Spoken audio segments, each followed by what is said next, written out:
I was studying Rockefeller, and he was telling a story to his son about how he made his first really big acquisition. So Rockefeller was the second biggest oil producer in a city in Ohio. I can't remember. I think it was Cincinnati. Doesn't matter. He was number two. The number one guy was significantly bigger than him. And so he approached the number one guy and said, "Hey, I want to buy you out." The guy scoffed at him, laughed him off. And then he came back, he said, "No, I'm serious."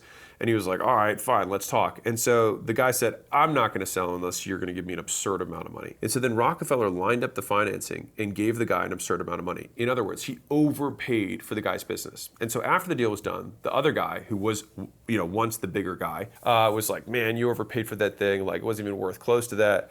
And the crazy part is that when Rockefeller tells the story, he said, he was right. I overpaid for it. But what he failed to consider was that in the next 60 days, Rockefeller could say he was the number one biggest oil producer in Ohio.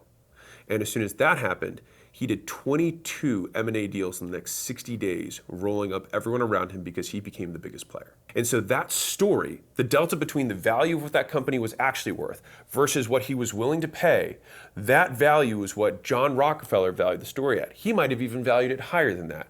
And his return on that delta created the next 22 deals he was able to do. And I think we can all agree that it seemed to work out pretty well for him.